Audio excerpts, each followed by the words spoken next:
ആഗോള മരിയൻ തീർത്ഥാടന കേന്ദ്രമായ കോട്ടയം മണർകാട് വിശുദ്ധ മർത്താമറിയം യാക്കോബായ സുറിയാനി കത്തീഡ്രലിൽ വിശുദ്ധ ദൈവമാതാവിന്റെ ജനന പെരുന്നാളിനോടനുബന്ധിച്ചുള്ള 8 നോമ്പ് തിരുനാളിന് കൊടിയേറി. ഞായറാഴ്ച ഉച്ചകഴിഞ്ഞ് കൊടിമര ഘോഷയാത്രയ്ക്കായി പള്ളിയിൽ നിന്ന് പുറപ്പെട്ടു. തുടർന്ന് പറമ്പുകര മരവത്ത് MM ജോസഫിന്റെ ഭവനാങ്കണത്തിൽ നിന്ന് വെട്ടിയെടുത്ത കൊടിമരം വാദ്യമേളങ്ങളുടെ അകമ്പടിയോടെ കത്തീഡ്രലിൽ എത്തിച്ചു.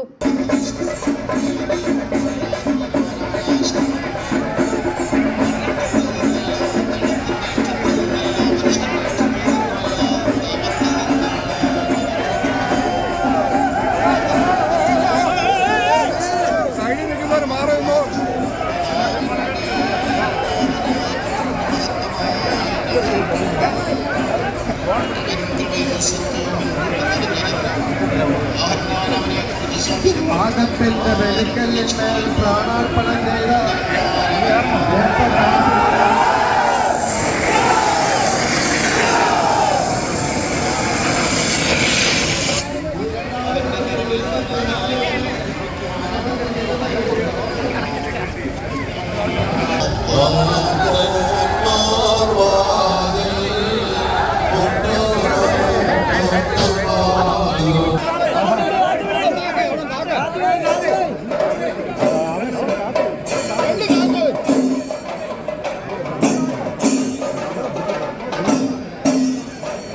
തുടർന്ന് പ്രാർത്ഥനകൾക്ക് ശേഷം തോമസ് മോർ തിമോത്തിയോസ് മെത്രോപൊലിത്തായുടെ പ്രധാന കാർമ്മികത്വത്തിൽ കൊടിമരമുയർത്തി.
നാടിന്റെ നാനാഭാഗങ്ങളിൽ നിന്നും നൂറുകണക്കിന് വിശ്വാസികളാണ് കൊടിയേറ്റ് ചടങ്ങിൽ പങ്കാളികളാകാൻ ദേവാലയത്തിലേക്ക് എത്തിയിരുന്നത്.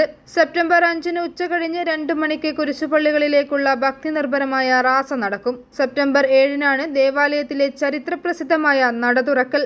11:30 ഉച്ച നമസ്കാരത്തെ തുടർന്ന് ശ്രേഷ്ഠ കത്തോലിക്ക ബസേലിയോസ് തോമസ് പ്രഥമൻ ഭാവായുടെ സാന്നിധ്യത്തിലാണ് വിശുദ്ധ ദൈവമാതാവിന്റെയും ഉണ്ണിയേശുവിന്റെയും ഛായാചിത്രം അടങ്ങിയ പേടകം വിശ്വാസികൾക്ക് ദർശനത്തിനായി തുറന്നു നൽകുന്ന നടതുറക്കൽ ശുശ്രൂഷ നടക്കുക. പ്രധാന പെരുന്നാൾ ദിനമായ സെപ്റ്റംബർ 8 വിശുദ്ധ മൂന്നിന്മേൽ കുർബാന, അനുബന്ധ ചടങ്ങുകൾ എന്നിവയെ തുടർന്ന് 8 നോമ്പ് പെരുന്നാളിന് സമാപനമാകും. i4u news, Ettumanoor.